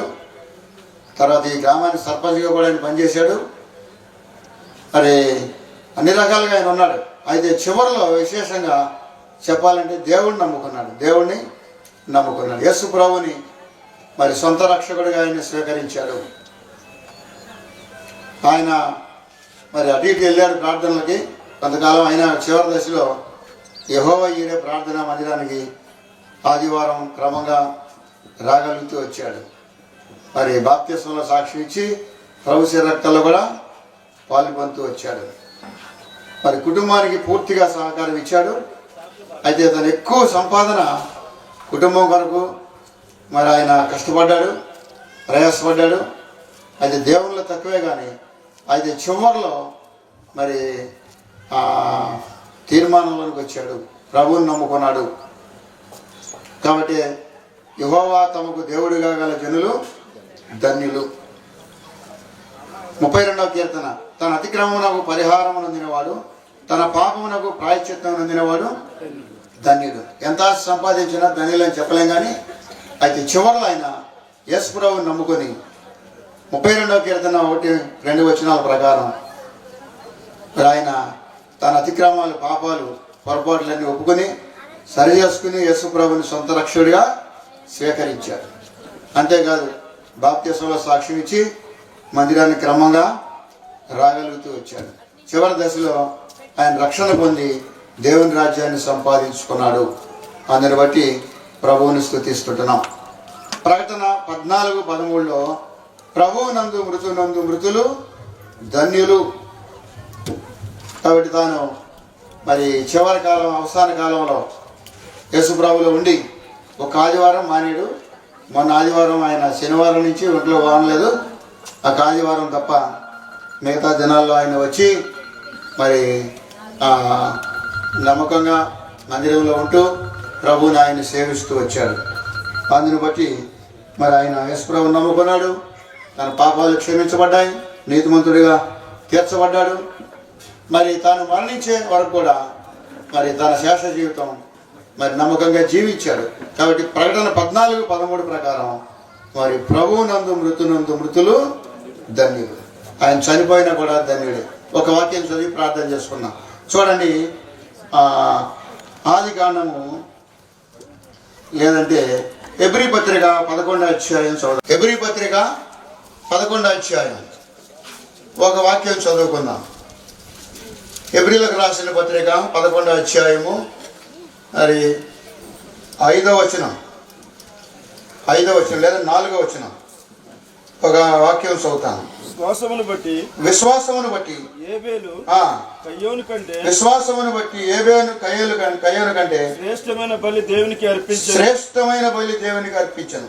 దేవుడు అతని అర్పణలను గూర్చి సాక్ష్యం ఇచ్చినప్పుడు అతడు ఆ విశ్వాసమును బట్టి నీతిమంతులని సాక్ష్యం పొందెను. అతడు మృతి పొంది ఆ విశ్వాసము ద్వారా మాట్లాడుచున్నారు. సుబ్బయ్య గారు మరి మరి ఈ చివరిగా ఆయన చూడడానికి భూస్థాపనకు మీరు వచ్చారు. అయితే మరి ఈ వాక్యాన్ని సుబ్బయ్య గారు తన చివరి సమయంలో కొన్నేళ్లుగా మరి అన్ని కూడా విడిచిపెట్టి మానుకొని ప్రభువుని నమ్ముకొని యేసు ప్రభువునందు విశ్వాసం ఉంచి పాపాలన్నీ ఒప్పుకొని ప్రభు దగ్గర తాను విశ్వాసం ద్వారా నీతిమంతుడిగా తీర్చబడ్డాడు. యేసు ప్రభువుని సొంత రక్షకుడిగా అంగీకరించాడు. తన పాపాలు క్షమించబడ్డాయి. అతడు మృతి పొంది మనతో మాట్లాడుతున్నాడు. ఆయన బంధువులు కానీ ఇంకా దగ్గర దూరం నుంచి చేరవచ్చిన వారు, శబ్దయంత్రం ద్వారా వినేటువంటి వారు, మరి మీ పాపాలు క్షమించబడ్డాయా? ఆయన మనల్ని అడుగుతా ఉన్నాడు. నేను తీర్మానం చేసుకున్నా, రక్షణ పొందాను, నేను చనిపోతే పరలోక రాజ్యంలో ప్రభుత్వం ఉంటాననే శుభప్రద నిరీక్షణ నాకుంది. కానీ ఇక్కడ కూర్చున్న వారు ఎవరైనా వినేటువంటి వారికి ఇలాంటి శుభప్రద నిరీక్షణ మీకు ఉందా? లేకపోతే ఇప్పుడైనా యేసు ప్రభువునందు విశ్వాసం ఉంచండి. యేసు ప్రభు రక్తం ప్రతి పాపం నుండి కడిగి మనలను పవిత్రులుగా చేస్తుంది. ఈ లోకంలో ఎంత గొప్ప జీవితం మనం జీవించినా మనం మరణించాల్సిందే. దావీదు అన్నాడు మొదటి రాజుల 2వ అధ్యాయంలో, లోకులందరూ పోవలసిన మార్గం నేను పోవచ్చున్నాను. మరణ మార్గం. అందరూ కూడా ఈ లోకయాత్ర ముగించాలి. ఎంత గొప్పవాడైనా, ఘనత వహించిన వాడైనా మనుషుడు నిలవదాలడు, వాడు నశించు మృగమును పోలినవాడు. ఎలిజబెత్ రాణి ప్రపంచాన్ని పాలించిందని చెప్పాలా, దీర్ఘాయువు జీవించింది. కానీ ఉందంటే ఈ లోకం విడిచిపెట్టి వెళ్ళిపోయింది. ఎంత గొప్పవారైనా కూడా ఈ లోకంలో ఉండం. ఈ లోకం విడిచి మరి మనుషుడు మరణిస్తే 2 ప్రదేశాలు, మరి పాతాళం ఉంది, పరలోక రాజ్యం ఉంది. యేసు ప్రభువుని నమ్ముకుని పాప క్షమాపణ పొందితే పరలోక జీవ గ్రంథంలో నీ పేరు రాయబడుతుంది. నీతిమంతుడిగా తీర్చబడతావు. చనిపోయినప్పుడు నీ ఆత్మ దేవుని రాజ్యానికి వెళ్తుంది. లేదా నువ్వెంత గనుడివైనా నీ పాపమును బట్టి నువ్వు మృతి పొందితే, పాపంలోనే చనిపోతే నిన్ను పాతాళం పట్టుకుంటుంది. అక్కడ వేదన, అగ్ని జ్వాలల్లో యాతన పడిపోవాలి. ఆ తర్వాత తీర్పు తీర్చి దేవుడు అగ్నిగంధాలతో మందు గుండం, నరకం, యుగాయుగాలు అక్కడి నుంచి నిన్ను తప్పించే నాదుడు ఎవరు ఉండరు. కాబట్టి ఈ సమయంలోనైనా యేసు ప్రభువునందు విశ్వాసం ఉంచు. అప్పుడు నీవు నీ ఇంటి వారు గొప్ప ఆత్మరక్షణ పొందుతారు. ప్రార్థన చేసుకుంటాం. తర్వాత మరి మన నిశ్చుడగు మా తండ్రి, సమస్త ఆదరణ మాకు అనుగ్రహించు దేవా. మీ ప్రియకుమారుడు ప్రభువైన యేసుక్రీస్తు వారి నామములో వందనములు చెల్లిస్తున్నాం. చిన్నసుబ్బయ్య గారిని బట్టి స్తోత్రములు. లోకములో జన్మింపజేసి ఆయుష్కాలం ఇచ్చి కుటుంబం బిడ్డలను ఇచ్చి వారిని దీవించి దీర్ఘాయుష్ ఇచ్చి ఇద్దరు కాపాడుతూ వచ్చారు. మీ సొంత సమయంలో మీరు ఆయనకు అనుగ్రహించిన గొప్ప రక్షణకై స్తోత్రములు చెల్లిస్తున్నాం. మీ ప్రజలతో కలిసి సహవాసములో వారు కలిసి జీవిస్తూ వచ్చినందుకే స్తోత్రములు. మరి సహకారము ద్వారా ఈ ప్రాంతంలో మీ పని జరిగించబడుతున్న విధానముకై స్తోత్రములు. కానీ లోకాన్ని విడిచి మీ వద్ద ఉండినట్లుగా మీరు తనను హెచ్చించినందుకై స్తోత్రములు. దేవ, తాను విడిచి వెళ్ళిన కుటుంబం, సహ విశ్వాసులు, సంఘం అందరి కోసం మేము ప్రార్థిస్తున్నాం. మీరు వారిని ఆదరించండి. లోకంలో జన్మించిన ప్రతి వ్యక్తి లోకాన్ని విడిచిపెట్టవలసింది 2 గమ్యస్థానాలు ఉన్నాయి. ప్రభువుల విశ్వాసం ఉంచి పరలోక రాజ్యములో మనం ఊరేగింపుగా అక్కడికి వెళ్తాం. పాత సంఖ్య 677. పాపుల రక్షకుడు గొప్ప దేవాది దేవుడు.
Pardon,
బిడ్డలను బట్టి కొంత బాధపడుతూ వచ్చాడు. అయినను ప్రభు మరి నిన్న మధ్యాహ్నం నాయన ఈ లోకయాత్ర ముగించాడు. సుబ్బయ్య గారిని మీరు ఆహ్వానించినందుకు వందనాలు చెల్లిస్తుంటున్నాం ప్రభు. మరి ఆయన మీరు తెలుసుకున్నారు. దైవ ప్రయాసం విడిచిపెట్టి మీతో ఉండడానికి ప్రభు ఆహ్వానించినందుకు స్తోత్రాలు. దాన్ని విడిచి వెళ్ళిన భౌతిక దేహాన్ని దాన్ని బట్టి ప్రార్థన చేస్తుంటున్నాం. బంధువులు అలాగే నాయన తోబుట్టువులు అందరినీ మీరు ఆదరించి ధైర్యపరచము ప్రభు. మీరే సహాయం చేయం. మిగిలిన సమయం భూస్థాపన కార్యక్రమం మేము మహిమాత్మం జరిగినట్లు సహాయం చేయమని ఆయన యేసు ప్రభు నామమున స్తుతించి అడిగి వేడుకొనుచున్నాము తండ్రి. ఆమె తీసుకుని మీరు దయచేసి దానిలో ఉంచండి. 2 వరకు మోసుకెళ్ళి ఏర్పాటు చేసిన వ్యాన్లో ఉంచండి. ముందుగా రెహమోట్ వ్యాన్ ఉంటుంది, అందులో డ్రైవర్ సేవకులు పాటలు పాడతారు. మోహన్ రావు గారు, బాబురావు గారు వెళ్ళండి.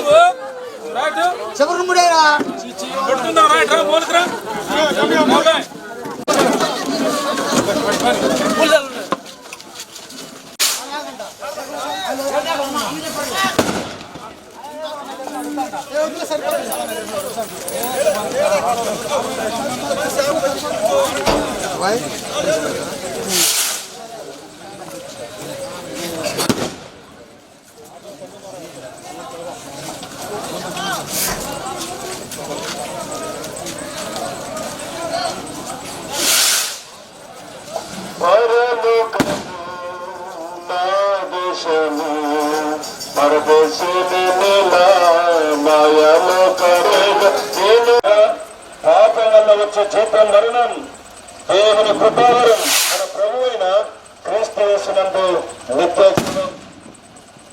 ఏ భేదం లేదు. అందరూ పాపం చేసి దేవుడు అనుగ్రహించి మనం పొందలేకపోతున్నారని పరిశుద్ధ గ్రంథమైన బైబిల్ తెలియజేస్తుంది. తమ కాలం ఎప్పుడు వస్తుందో మరో ఎరుగరు.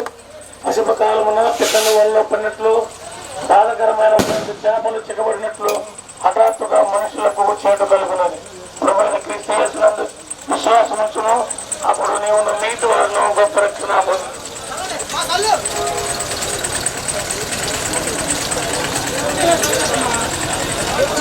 మరణము చూడక బ్రతుకున్న దేవుడు పాతాళం యొక్క వశము కాకుండా తాను తప్పించుకునగలవాడు ఎవడు అని పరిశుద్ధ గ్రంథమైన బైబిల్ సెలవిస్తా ఉంది. ఆ అజ్ఞాన కాలంలో దేవుడు లేఖనముల ప్రకారం మన పాపం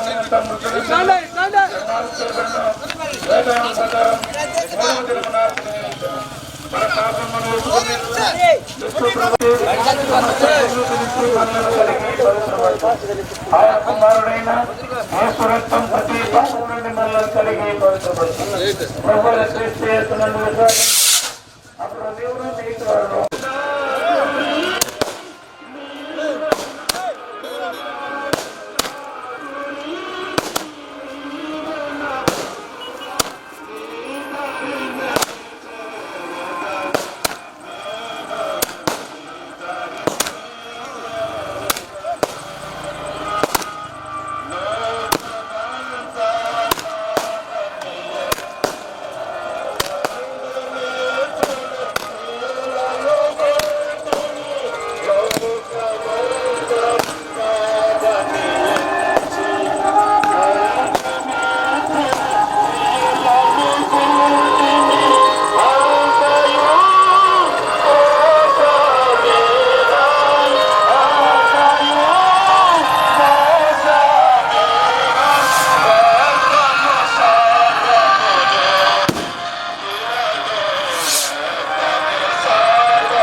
భారమును మోసుకునిచున్న సమస్త జిల్లారా నా యొక్కకు రండి, నేను మీకు విశ్రాంతిని కలగజేస్తాను అని యేసుక్రీస్తు ప్రభువారు సెలవిస్తా ఉన్నారు.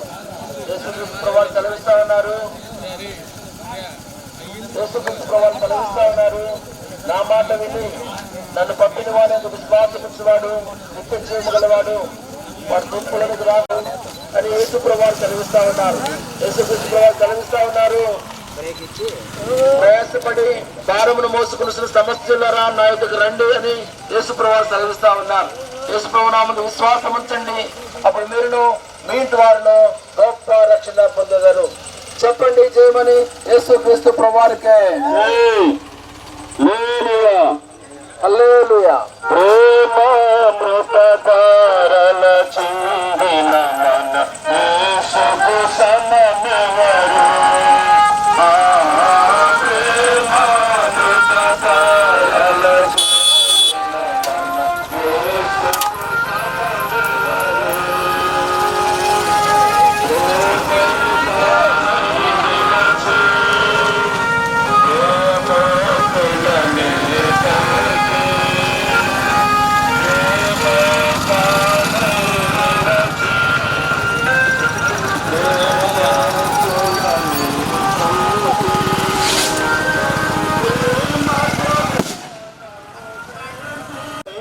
పరిశుద్ధమైన గ్రంథం బైబిల్ సెలవిస్తుంది. పునరుత్థానమును జీవమును నేనే అని ప్రభువైన యేసుక్రీస్తు వారు సెలవిస్తూ ఉన్నారు.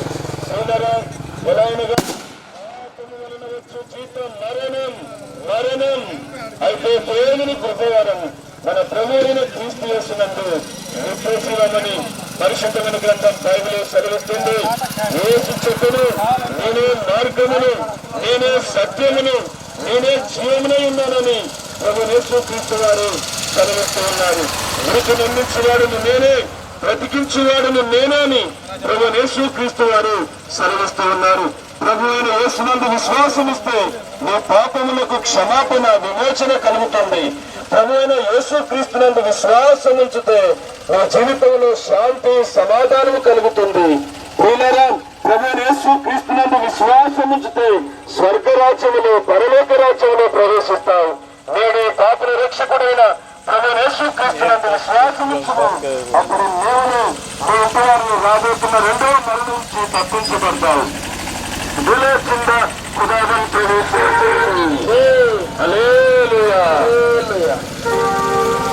ప్రయాసపడి భారము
మామూలు అనుకో క్యాండిడేట్ తీయలేదు మనం ఆడ ఎక్స్ప్రెషన్స్ చక్కగా క్యాచ్ చేయగలం గొప్ప విషయం. నేను కూడా అదే చేస్తుంది మొట్టమొదటిసారి శవయాత్ర క్యాండిడేట్ తీసేవాళ్ళని చూశాను.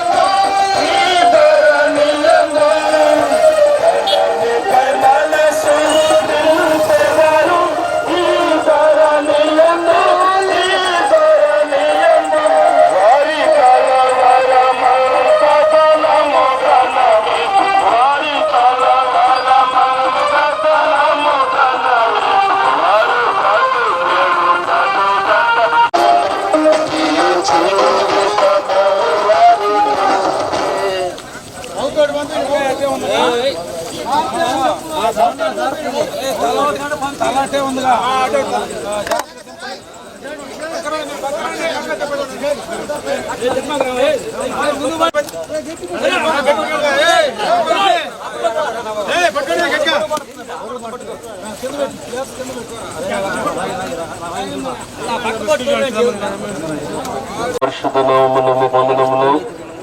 మా సోడు శుభవారిని బట్టి స్తోత్రములు.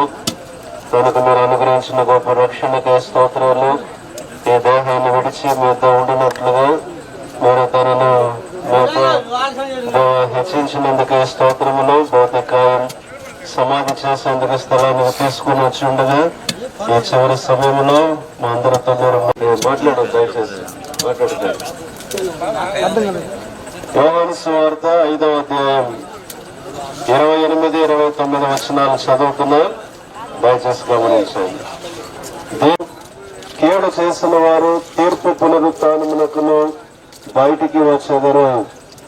మనం చదివిన భాగంలో పునరుత్థానం అనే మాట మనం చూస్తున్నాం. పునరుత్థానమే యేసుక్రీస్తు ప్రభు వారు దైవ కుమారుడిని రుజువు చేసింది. పునరుత్థానమే యేసు ప్రభు వారి లోకానికి వచ్చి శిలువలో రక్తం కార్చి మరణించి సమాధి చేయబడి ఆయన అలాగే లేడు. 3వ నాడు మృత్యుంజయునిగా పునరుత్థానుడై తిరిగి లేచాడు. ఆయన అలా లేచుట ద్వారానే దైవ కుమారుడిని ఆయన రుజువు చేయబడ్డాడు. అలాగే పునరుత్థానం అనేది ఉంది. మరణించిన తర్వాత నరులు బ్రతుకుదురా అని వ్రాయబడింది. అవును, నరులు బ్రతికే దినం ఒక రోజు ఉంది. అందుకే మనం చదివిన మాటలో ఒక కాలాన్ని గురించి మాట్లాడుతున్నాడు. ఆ కాలమున సమాధులలో ఉన్న వారందరూ ఆయన శబ్దం వింటారు. ఏ కాలం ఇది అనంటే యేసు ప్రభు వారు ఆర్భాటముతో ప్రధాన దూత శబ్దముతో బోరు ప్రాణం పెట్టి తిరిగి లేచి పరలోకానికి ఆరోహణమైన ఆయన ఆర్భాటముతో తిరిగి రాబోతున్నాడు. నేను మరలా వస్తానని చెప్పాడు ఆయన. ఇదిగో నేను త్వరగా వచ్చుచున్నానని దేవుని వాక్యంలో రాయబడింది. ఆయన వచ్చినప్పుడు జీవ పునరుత్థానము, రెండవది తీర్పు పునరుత్థానం. ఆ జీవ పునరుత్థానములో మనం పాలు పొందాలని దేవుడు కోరుతున్నాడు. పునరుత్థానము అంటే చనిపోయిన తర్వాత తిరిగి జీవించుట, తిరిగి బ్రతుకుట. ఆ జీవ పునరుత్థానములో ఎవరు పాలు పొందుతారు?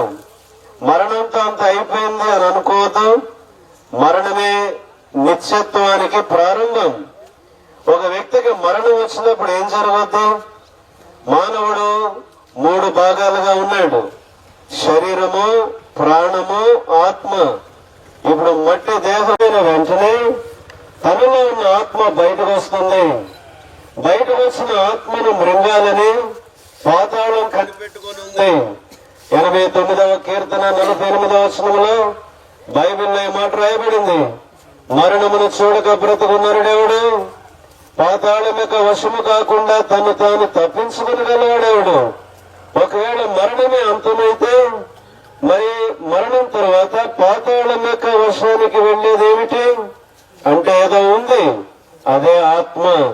ప్రియుడా, సోదరుడా, మోసపోవద్దు. మరణం తర్వాత అంత అయిపోయిందని అనుకోవద్దు. అక్కడే వాస్తవమైన జీవితం ప్రారంభమవుతుంది.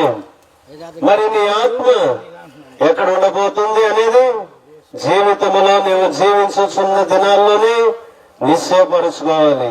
ఆ జీవ పునరుత్థానములో పాలు పొంది నేను 3 విషయాలు మీతో పంచుకోవాలని కోరుతున్నాను. జీవ పునరుత్థానములో పాలు పొందువారే పరలోక రాజ్యములో ప్రభుతో పాటు సదాకాలం ఉంటారు. ఎవరు వారు? 1 దశలోనిక 4వ అధ్యాయం 16వ వచనం నుంచి చదివితే అక్కడ ఒక మాట రాయబడింది: క్రీస్తునందుండి మృతులైన వారు మొదట లేతురు, బ్రతుకుదురు, పునరుత్థానము చెందుతారు. ఇవన్నీ ఒక అర్థం ఇచ్చే మాటలే. జీవ పునరుత్థానములో పాలు పొంది యుగ యుగాలు నిత్యత్వములో ప్రభుత్వం ఉండాలంటే నువ్వు జీవించే దినాల్లో నెరవేర్చవలసిన షరతు ఏంటంటే క్రీస్తునందు ఉండాలి. క్రీస్తునందుండి మృతులైన వారు మొదట లేస్తారు, లేదా జీవ పునరుత్థానములో పాలు పొందుతారు. సుబ్బయ్య గారు మనవలే లోకంలో జన్మించారు, జీవించారు. పాపములో, వ్యసనాలలో తిరుగులాడుతూ జీవిత ఆయుష్కాలం గతించింది. అయితే ఒకానొక సమయంలో ఆయన క్రీస్తులోనికి వచ్చాడు. ఒక వ్యక్తి క్రీస్తులోనికి రావడానికి ఏం చేయాలి? అసలు మనం అందరం ఎక్కడున్నాం? క్రీస్తునందు ఉన్నవారం కాదు మనం అనుకుంటాం. క్రైస్తవ పుట్టుక, క్రైస్తవ పేరు, క్రైస్తవ ఆచార సాంప్రదాయాలు మనం అవలంబిస్తే పరలోక రాజ్యం ప్రవేశిస్తాం అనుకుంటాం. లోకములో జన్మించి జీవిస్తున్న ప్రతి మనుషుడు ఎక్కడున్నాడో తెలుసా? యోహాను సువార్త 8:24లో ఈ మాట రాయబడింది: మీరు మీ పాపములోనే ఉండి చనిపోదురు అన్నాడు. లోకములో జన్మించిన ఎంత గొప్ప వ్యక్తి అయినా తానున్నది పాపములోనే. పాపములో ఉన్న మనుషుడు పాపములోనే మృతి నొందితే జీవ పునరుత్థానములో పాలు పొందలేడు. అందుకే పాపమునందున్న వ్యక్తి క్రీస్తులోనికి రావడానికి క్రీస్తు గొప్ప కార్యం చేశాడు. జాగ్రత్తగా వినండి మాట. 2 కొరింథీ 5:21లో బైబిల్లో ఈ మాట రాయబడింది: ఎందుకనగా మనం ఆయన యందు దేవుని నీతి అగునట్లు పాపమెరిగిన ఆయనను మన కోసము పాపముగా చేసెను. యేసుప్రభు వారు పరిశుద్ధుడు, మన కొరకు పాపముగా చేయబడి ఆయన పరిశుద్ధత మనకిచ్చాడు. ఒక వ్యక్తి క్రీస్తులోనికి ఎలా వస్తాడంటే విశ్వాసము ద్వారా, శిలువ దగ్గరికి వచ్చట ద్వారా, పాపములు ఒప్పుకున్నట ద్వారా. మన సహోదరుడు సుబ్బయ్య గారు అదే చేశారు. ఇక్కడ నిలబడి ఉన్న మీరు ఆ తీర్మానం ఎన్నడైనా చేశారా? యేసు ప్రభువా, నేను పాపిని, నన్ను క్షమించు, నీ మరణ భూస్థాపన పునరుత్థానంలో విశ్వాసం ఉంచుతున్నానని ఈ ప్రార్థన చేసి ఉంటే మీరు క్రీస్తునందు ఉన్నట్లే క్రీస్తునందు ఉన్న వారికి ఎన్నో గొప్ప ఆశీర్వాదాలు ఉన్నాయి. అందులో 2 మాటలు, రోమా 8:1, క్రీస్తు యేసునందు ఉన్న వారికి నువ్వు క్రీస్తులోనికి వస్తే నువ్వు నూతన సృష్టిగా చేయబడతావు. అలాగే ఎవరైతే యేసు ప్రభునందు విశ్వాసం ఉంచి క్రీస్తులోనికి వచ్చారో అలాంటి వారు జీవ పునరుత్థానములో పాలు పొందుతారు. యేసు ప్రభు వారు చిన్నప్పుడు సమాధులు తెరవబడితే మహిమా దేహం ధరించుకుని యుగయుగాలు ప్రభుతో పాటు ఉండడానికి దేవుడు వారిని కొనిపోతాడు. ఒకవేళ ఏ తీర్మానం లేకుండా నువ్వు చనిపోతే తీర్పు పునరుత్థానం ఉంది. నీ సమాధి కూడా తెరవబడుతుంది. క్రీస్తు న్యాయపీఠం ఎదుట ధవళ సింహాసనం ఎదుట నిలవబడాలి. యేసు ప్రభువులో విశ్వాసం ఉంచకపోతే అలాంటి వారికి శిక్ష ఉంది. అదే అగ్నిగంధకాలతో మండు గుండం, నరకం. నీ తీర్మానం ఏమిటి సోదరుడా? నీ గమ్యస్థానం ఏమిటి? నువ్వు చనిపోయిన తర్వాత నీ ఆత్మ పరలోకములో ప్రభువుతో నిత్యత్వంలో ఆనందిస్తావా, లేక నిత్య నరకములో ఉంటావా? క్రీస్తునందున్న వారే జీవ పునరుత్థానములో పాలు పొందుతారు. 2వ మాట 1 కొరింథీ 15వ అధ్యాయంలో జీవ పునరుత్థానములో పాలు పొందేది ఎవరు? దేవున్నవారు బ్రతికించబడతారు. 2వది క్రీస్తు వారు. కాబట్టి be in Christ and be of Christ. క్రీస్తునందు ఉండడం, క్రీస్తుకు చెందిన వారిగా బ్రతకడం. చాలా మంది క్రీస్తునందు ఉన్నారు, కానీ వారు క్రీస్తు వారిగా బ్రతకటము లేదు.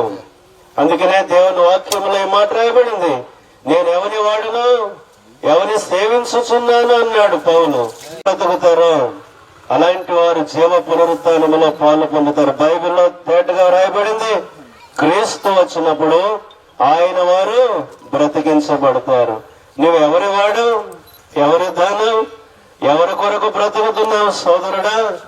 బైబిల్లో రాయబడింది 2 కొరింథీ 5:14, జీవించు వారికి మీదట తమ కొరకు కాక తమ నిమిత్తం మృతి పొంది తిరిగి లేచిన వారి కొరకే జీవించాలి. అట్టివారు మొదటి పునరుత్థానములో పాలు పొందుతారు. చివరిగా యోహాను సువార్త 5వ అధ్యాయంలో మనం చదివిన మాటలో మేలు చేసిన వారు జీవ పునరుత్థానములో. విలాప వాక్యములు 3:26 వ్రాయబడింది, ఎవరి కాలమున కాడి మోయట నరునికి మేలు. మనం ప్రభుని సేవించాలి. నేను 3 మాటలు మీకు జ్ఞాపకం చేశాను. క్రీస్తునందు ఉండుట, క్రీస్తును సేవిస్తున్నాం.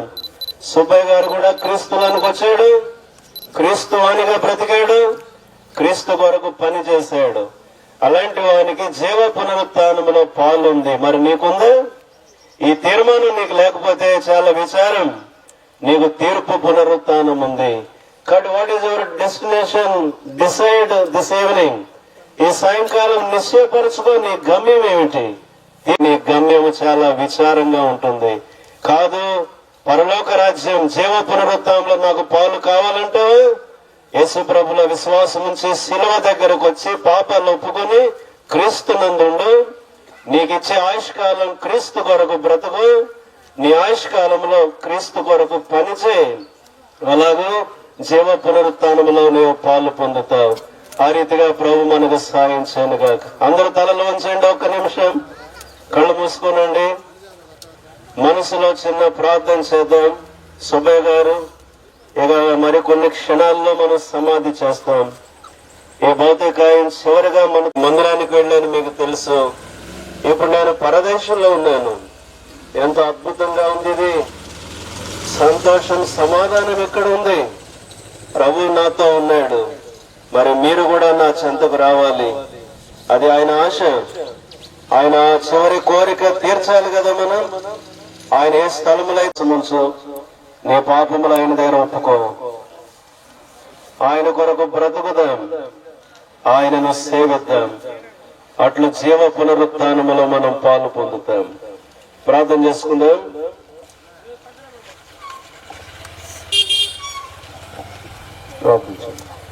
తండ్రి, ప్రేమ సుబ్బయ్య గారు రోజు కాలం దగ్గర సంస్థాపన కొరకై లాగిన విచ్చేరోజు వీళ్ళందరూ మీకు ఎంతో వందనాలు. మీ దాసులు మరుగు చేసి వెల్లడి చేసి మీ మాటలకి ఎంతో వందనాలు.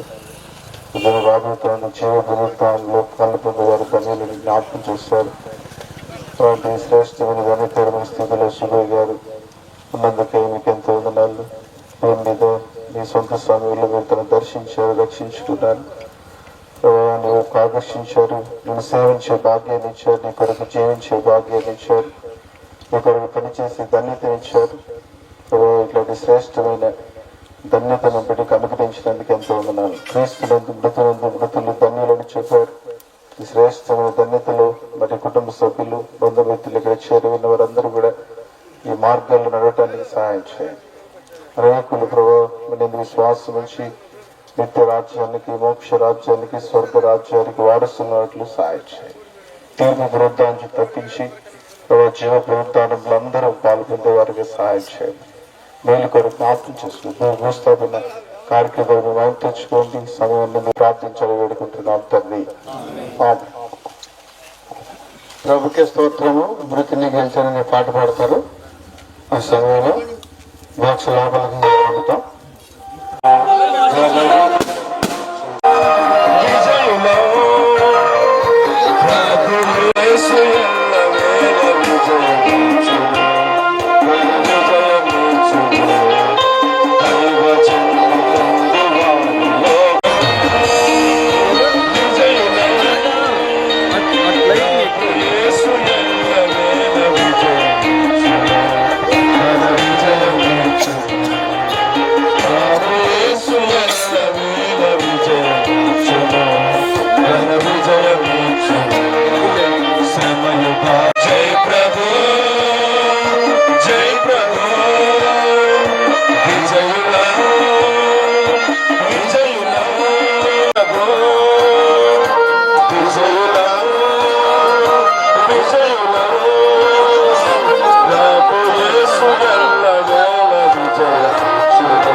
ప్రార్థన చేస్తారు. చివరి ప్రార్థన మేము చేస్తాం. ప్రభావి పరిశుద్ధ బలలో చేయి వేస్తున్నారు. ఆయనను మీరు దీవించండి. ఆయన ఆత్మని చేస్తుంటున్నాం. నాగేశ్వరరావు గారి కుటుంబాన్ని బట్టి ప్రార్థన చేస్తున్నాం. అలాగే నాయన మరి సింగయ్య గారి కుటుంబాన్ని బట్టి ప్రార్థన చేస్తుంటున్నాం. యోసేపు కుటుంబాన్ని బట్టి ప్రార్థన చేస్తుంటున్నాం. అలాగే మరి అందరూ మీ వాక్యాన్ని సమ్మతించి మట్టిగా అప్పగించాం. మీరే సహాయం చేయమని యేసు ప్రభు నామమున స్తుతించి అడిగి వేడుకొనుచున్నాం తండ్రి. ఆమేన్. ప్రభువైన యేసుక్రీస్తు వారి కృప, తండ్రి అయిన దేవుని ప్రేమ, పరిశుద్ధాత్మ సహవాసం ఇప్పుడు ఎల్లప్పుడు సదాకాలం మనందరికీ సుబ్బయ్య గారి సంతానానికి తోడైనను గాక. ఆమేన్.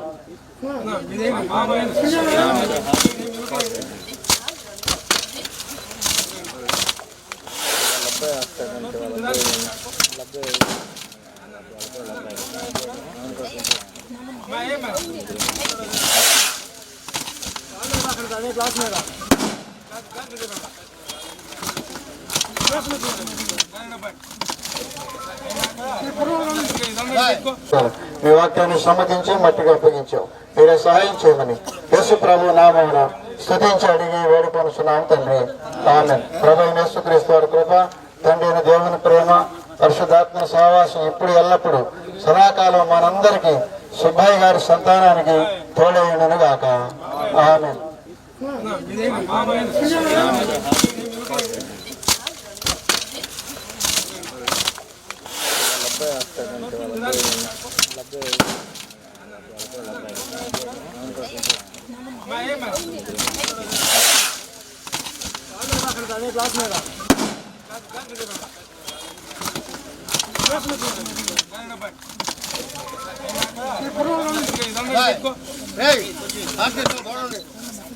మీరు ఎవరు బాగుంది కానీ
రెడీలో ఉంది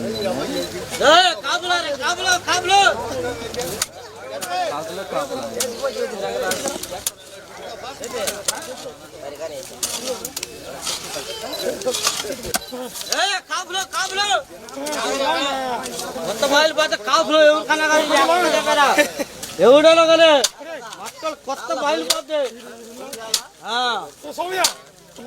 ఏంటి సాగలాగేదే Hey!